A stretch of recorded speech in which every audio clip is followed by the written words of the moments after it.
আমাকে দিয়ে যে কি কি করায় আমি বলবো না। আর আমার ঠাকুর ঘরে স্কচামৃত রেখে দিয়েছিল। কি বলছে কি আমি বুঝতে পারলাম না। স্কচামৃত মানে? হ্যাঁ, ওই যে চরণমিতর জায়গায় ওই বিদেশি ওই সব ঢেলে রেখেছিল। ও আচ্ছা।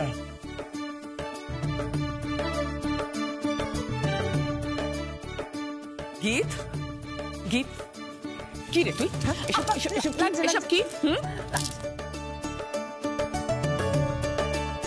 শুধু কি তাই, ওই গঙ্গা জলের জায়গায় ওই সব রেখে দিয়েছিল। আর কি বলেছিল জানো বলতে?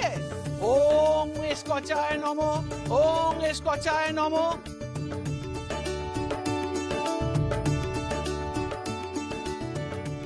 বাবা যা বিচ্ছিরি গন্ধ। এই গন্ধ কি বলছিস? হ্যাঁ, গন্ধ মোটেও বাজে নয়। তার মধ্যে একটু হালকা করে আইস পড়ে যেত যদি, আর সঙ্গে একটু চাট থাকতো, তাহলে তো একবারে জমে যেত।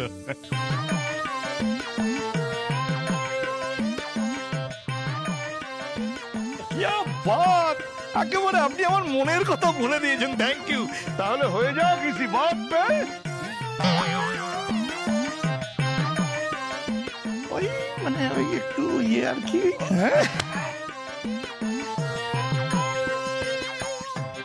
না কল্যাণ, একদম নয়, এসব অসভ্যতা কিন্তু চলবে না, আমি বলে দিলাম। তোমার দাদা জানতে পারলে প্রচন্ড বকবে। আরে বৌদি, দাদা থাকবে তো কি হয়েছে? দাদাকে সবার মাঝে এনে বসিয়ে দেবো। এত আত্মীয় স্বজন থাকবে তো, তার মধ্যে দাদা থাকবে আর একটা ইয়ে কি ওই না না বাবা, আমার শ্বশুরবাড়ির লোকজন আসবে। শ্বশুরবাড়ির লোকজন আসবে মানে? এটা তুই জানলি কি করে? আমায় ফোন করেছিল ও।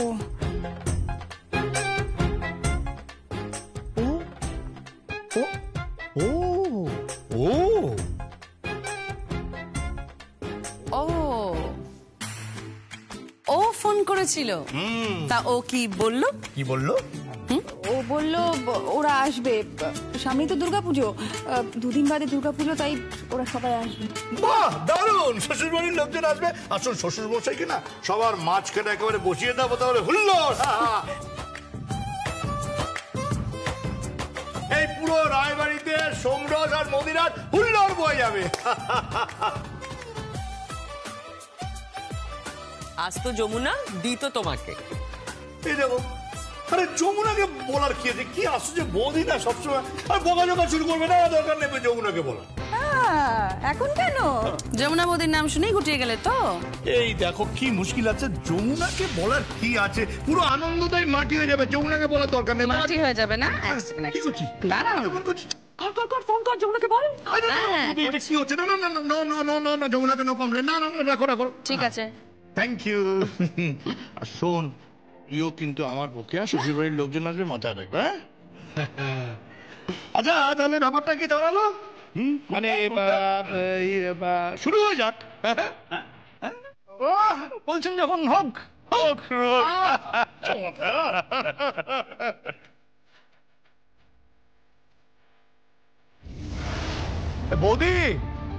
বৌদি কোথায় গেল?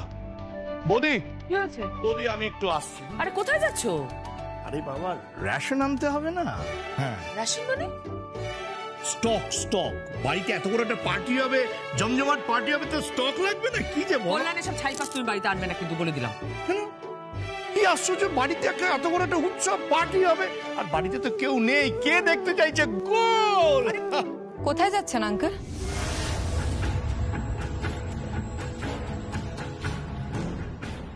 এই তো বৌদি, দেখেছো এসে পড়েছেন।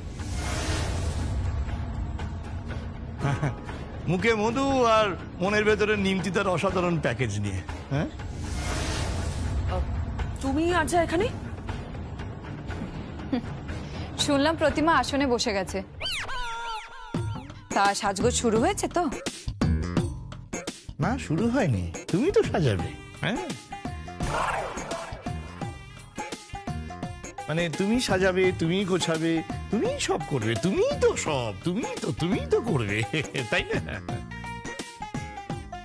আমি? হ্যাঁ তুমি তো তুমি তো তুমি পারবে না?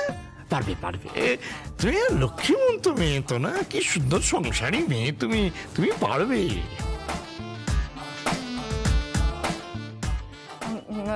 ওই আর কি।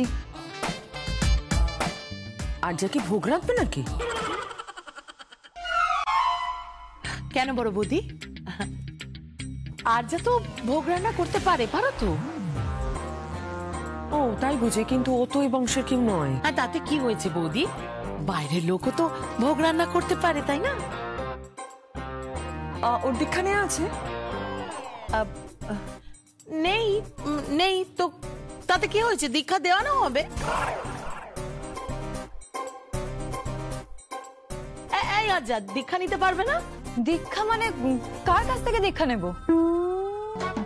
না তোমার যা কোন অবস্থা, তুমি দীক্ষা নিতেই পারো। তুমি দীক্ষা নিতে পারো ধরো মহারাজ শকুনি আনন্দের কাছ থেকে, অথবা দেবী মন্থরা আত্মানন্দের কাছ থেকে।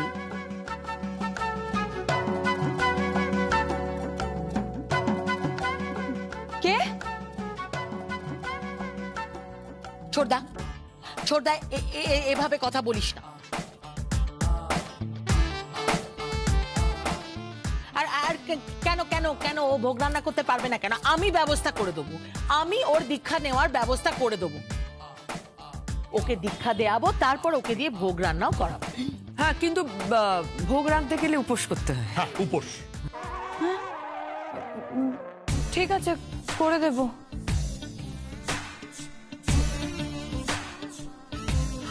মানে সবকিছু তুমি করবে তো?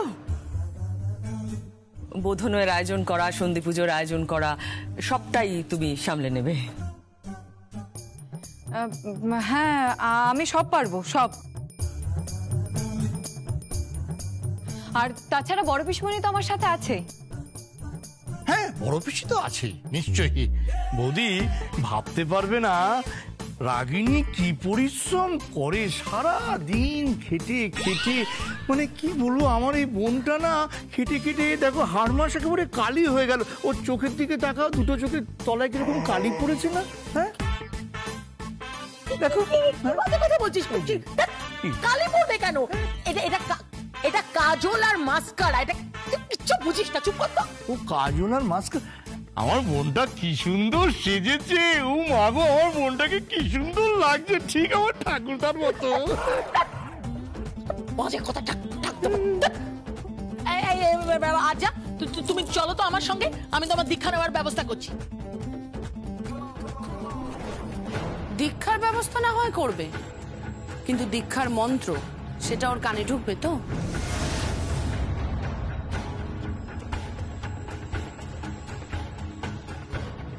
না, ওর মূল মন্ত্র তো শুধু মন্ত্রণা আর মন্ত্রণা।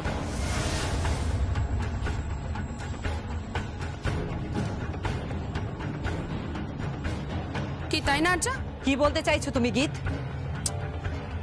আমি শুধু এটাই বলতে চাইছি যে তুমি দীক্ষা নিয়ে এত বড় একটা দায়িত্ব পালন করতে পারবে তো?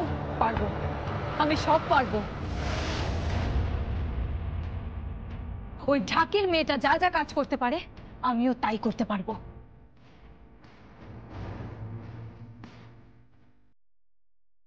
পারবে পারবে, সব পারবে তুমি।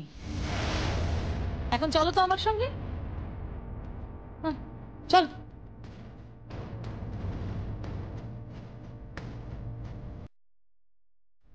কি ও সত্যি সত্যি দীক্ষা নেবে নাকি? নিতেও পারে, কিছুই বিচিত্র নয়। নিক না, নিয়ে আসুক না, ওকে খালি যমুনার সামনে দাঁড় করিয়ে দেবো। যমুনা না ওকে শিলে ফেলে নোড়া দিয়ে বেটে এমন চাটনি বানিয়ে ছেড়ে দেবে না, বুঝবে তখন। হ্যাঁ, ফুলোর বিনা চাটনি কেসে বানি। কল্যাণটা পারেও বটে সত্যি, তবে এত প্রাণোচ্ছল না, সব সময় হাসি খুশি থাকে। আজ আবার পার্টি হবে, বুঝতে পারছিস কি হতে চলেছে? তারাও না, পার্টি করাচ্ছি। আজকেই যমুনা বৌদি আসবে। তুই কি করে জানলি? খবর পেয়েছি, বাবা আর ভাইয়া গেছিল বায়না দিতে। তোর বাবা যমুনাকে বায়না দিয়ে এসেছে এত কিছু হওয়ার পর? এবার মনে হচ্ছে কেদার রায়ের মনটা গলবে। কি বলছিস?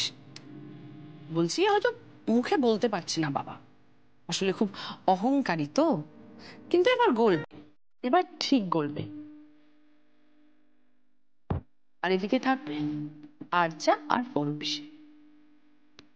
আহারে, শ্রীমুখী আক্রমণে আরজা আর রাগিনী একেবারে কুপোকার।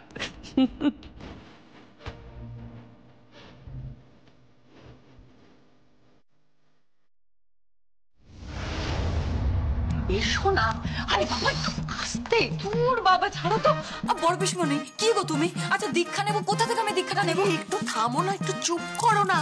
আমার চেনা লোক আছে তো, সে তোমাকে দীক্ষা দিয়ে দেবে। এই শোনো, ওই দীক্ষা টিকা নিয়ে আমি কিন্তু ওইসব নিয়ম টিয়ম মানতে পারবো না। নিয়ম আবার কি নিয়ম মানতে হবে? ওই যে ভোগ টোগ রান্না করতে হবে। এই শোনো শোনো শোনো, আমার আমার না না না আমার কথা তুমি শোনো, তোমাকে ভোগ রান্না করতে হবে, হবে। এটা হচ্ছে সুবর্ণ সুযোগ। তুমি কেন বুঝতে চাইছো না? কেদার রায়ের সঙ্গে এখন যমুনার আদায় কাজ করায় সম্পর্ক, আর তার থেকেও বড় কথা হচ্ছে সঙ্গীতের সঙ্গে যমুনার সম্পর্ক কিন্তু খারাপ। হ্যাঁ খারাপ, বুঝতে পারছো? এটা হচ্ছে সুবর্ণ সুযোগ। আচ্ছা এই সুযোগটাকে কাজে লাগাতে হবে। একটা ভাগ পেয়েছো, ঢুকে যেতে হবে সংসারে, ঢুকে পড়তে হবে সংসারে। বড় পিসমণি, গতবারও আমি এই সংসারে ঢুকতে চেয়েছিলাম, কিন্তু ঢুকতে পারলাম কোথায়? আরে বাবা, কি পেরেছো কি পারোনি সে হিসেব করে কোনো লাভ আছে? না না, লাভ আছে কি? তার থেকে আমি যেটা বলছি সেটা মন দিয়ে একটু শোনো। আমি তোমার ভালোর জন্যই বলছি, দীক্ষাটা নিয়ে নাও, নিয়ে নাও। কিন্তু বড় পিসমণি, দীক্ষা নিলে তো অনেক নিয়ম কানুন মানতে হবে। বলছি বড় পিসমণি, দীক্ষা না নিলে হবে না? না নিলে কিভাবে? আরে বাবা ঢপ দিয়ে দেবে যে আমি দীক্ষা নিয়ে নিয়েছি। বাবা, আমি পাপ করবো নাকি? আরে বাবা রে, একেতে সংসার নিয়ে জেরবার অবস্থা, একদিকে আমার বর, একদিকে তুমি, টেরা ব্যাখা। আমার বর তো সারাক্ষণ ধরে 2 নম্বরই করেই আছে। আর ওদিকে আমার মেয়েটা ঘরশত্রু বিভীষণ, সারাক্ষণ শুধু যমুনা। আর তুমি, তোমার জন্য তো সে কবে থেকে আমি করেই আছি। তোমার কোনো ভ্রুক্ষেপ আছে? আচ্ছা ঠিক আছে, আমি দীক্ষা নেব। কিন্তু বড় পিসমণি, দীক্ষা নিলে তো অনেক নিয়ম কানুন মানতে হবে। বলছি দীক্ষা নিলে বিয়ে করা যাবে তো? কেন যাবে না? অপদার্থ একটা, কিছুই জানো না, কিছু না। কি করে জানবো বলো তো বড় পিসমণি? আমি কি আগে কখনো দীক্ষা নিয়েছি? শোনো, তুমি আগে কি করেছো আমি এত কথা জানতেই চাই না, কিন্তু এবারে যখন বলছি তখন দীক্ষা নিতে হবে তো। না নিতেই হবে, এত কথা শুনতে চাই না। দীক্ষা নেবে, তারপরে ভোগ রান্না করবে, ভক্তি ভরে ভোগটা রান্না করবে, বুঝতে পারছো? আর পরিবারের সকলের মনটা জয় করবে। আরে বাবা, তুমি এত টেনশন করছো কেন? আমার বিশ্বাস তুমি পারবে। আরে তোমার একটা কালচার আছে, তোমার পরিবার কত বড়, তুমি কত ধনী পরিবারের মেয়ে। কোথায় ওই যমুনা? কিন্তু বড় পিসমণি, যমুনা তো আসবে না। কি জানি আসবে কি আসবে না, তবে হ্যাঁ তুমি থাকবে। আচ্ছা তুমি থাকবে, আর যমুনা এলেও ঢাকির কাজ পাবে। এর থেকে বাড়তি সম্মান এই বাড়িতে যমুনা পাবে না। কিন্তু দীক্ষা? ও বাবারে, তখন থেকে ঘ্যান ঘ্যান করেই যাচ্ছে মেয়েটা। এই চলো দীক্ষা দিয়ে আনি, চলো। আর একবার দীক্ষা যদি তোমাকে দিয়ে আনি, তাহলে যমুনার এই বাড়িতে ঢোকার সমস্ত রাস্তা বন্ধ। এবারে পুজোয় বৌদির সঙ্গে পুজোর সমস্ত কাজ করবে। আচ্ছা বলছি আমি পারবো তো? পারবে। আরে বাবা পারবে, এত টেনশন করো না, আমার উপর ভরসা রাখা। এখন চলো এসো। আরে বাবা, এটা না সামান্য ব্যাপারে টেনশন করার কি আছে? আমি বলেছি না সবটা সামলে নেবো আমি। কিরে, দীক্ষা নিতে গেল তো? সত্যি নেবে নাকি? নিক, তাহলে যদি ওর জীবনে একটু সুবুদ্ধি হয়, বুঝলি? দেখি এবার দীক্ষা নিয়ে ওর জীবনে কোনো পরিবর্তন আসে কিনা। অবশ্য মুশকিল আছে, সোজা জিনিস। দেখবি শ্রী, এবার দেখবি কিরকম কাঠে কপাটে হয়। হ্যাঁ, যমুনা বৌদিও ঠুকবে আর চাও ঠুকবে, আর তারপর তারপর কি হবে? দেখতে থাক, দেখতে থাক আগে আগে কি হয়।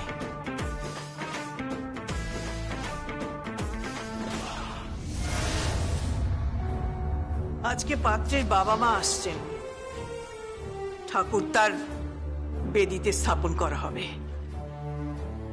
পুজোর তো আর দিন দুয়েক বাকি আছে, তা বাড়ির বউকে কোথায় রেখে এলি?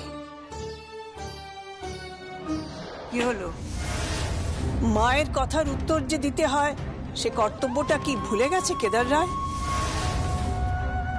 নাকি তার জমিদারি রক্ত তাকে এটা শিখিয়েছে? না, শেখায়নি। আর আমি যা শিখেছি তা সব ভুলিয়ে দিয়েছে ওই যমুনাটাকে। তা কি ভুলিয়ে দিয়েছে? ভুলিয়ে দিয়েছে যে বারবার ভুল করা সত্ত্বেও শ্বশুর মশাইকে ক্ষমা করা যায়, তাই তো? আমি কোনো ভুল করিনি। হ্যাঁ, ভুল করেছো তুমি। তুমি ভুল করেছো, তুমি বিভ্রান্ত হয়েছো। তুমি বিভ্রান্ত হয়েছো, বারবার মেয়েটাকে তুমি দোষারোপ করেছো।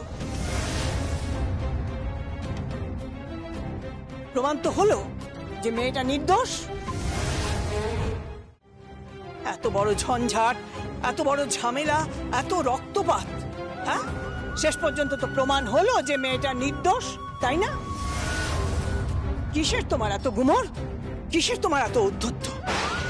একটা কথা মাথায় রেখো কেদার রায়, পুজোর সময় যদি যমুনা রায়বাড়িতে ফিরে না আসে তাহলে কিন্তু এ বাড়ির পুজোতে না থাকবে বড় বৌমা আর না থাকবে বিন্দুবাসিনী দেবী।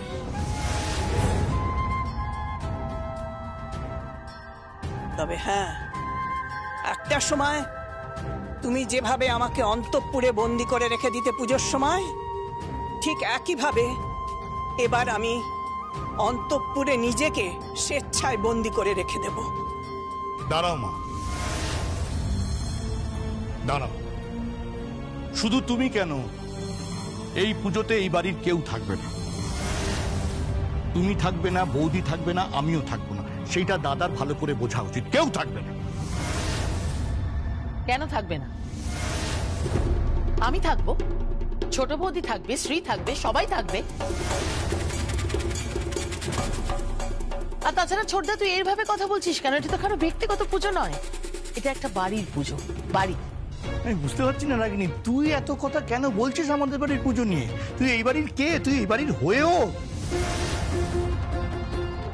তুই তো বাপের বাড়িতে বসে অন্ন ধ্বংস করছিস। আমার সঙ্গে এইভাবে কথা বলবি না তুই। আমি বুঝতে পারছি না কেন এভাবে কথা বলবো না। এভাবে কথা বলার কি আছে? তুই দেখতে পাচ্ছিস না দিনের পর দিন বাড়ির সবাই যাতে ভালো থাকে, আনন্দে থাকে, সেই চেষ্টা করে যাচ্ছি।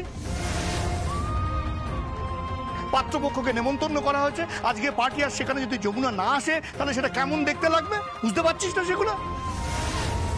সঙ্গীত, সঙ্গীত, সঙ্গীত। কি?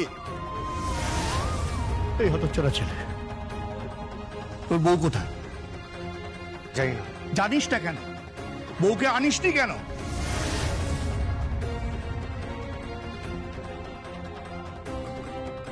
ওই যে দাদা দাঁড়িয়ে আছে, বাবাকে জিজ্ঞেস কর যে যমুনাকে কেন এই বাড়িতে আনেনি। দেখ, এরকম মাথা নিচু করে দাঁড়িয়ে আছে, যেন অপরাধী। দিনের পর দিন একটা মেয়েকে শুধু অপবাদ দিয়ে গেছে, সেটা বুঝতে পেরে এখন অপরাধী হয়ে মাথা নিচু করে দাঁড়িয়ে আছে। তোর বাবাকে জিজ্ঞেস কর যে যমুনাকে কেন এই বাড়িতে ফিরিয়ে আনেননি সে। জিজ্ঞেস কর। আমি ফিরিয়ে আনবো কেন?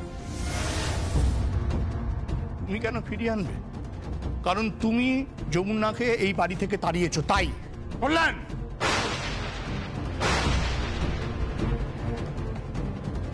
দাদা, আমি কিন্তু সেই দিনের কথা ভুলিনি। আমি এখনো বাড়ির কাউকে বলিনি।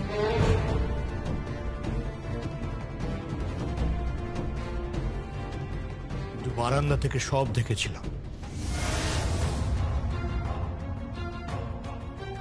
কিসের অপবাদ?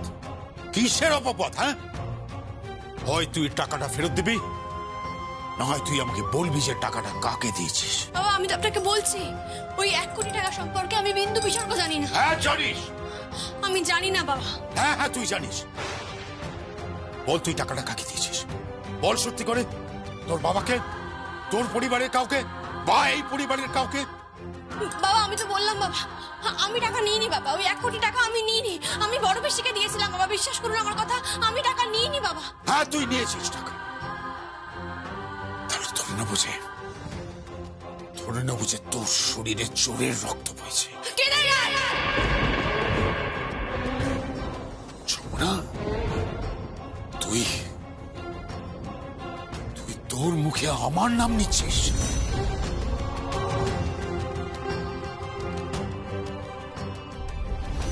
আজ আমি এখানে দাঁড়িয়ে আপনাকে আরো একটা কথা বলছি, যতদিন না পর্যন্ত ওই টাকা আমি আপনাদের ফিরিয়ে দিচ্ছি, ততদিন পর্যন্ত এই বাড়ির অন্ন আমি মুখে তুলবো না বাবা, কিছুতেই না।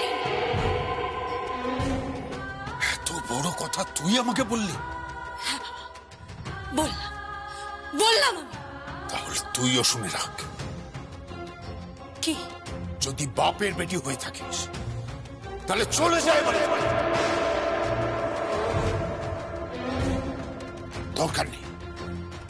দরকার নেই তোর মতো বউ আমার। কেদার, তোর জন্য ও চলে গেছিল? তোর জন্যে?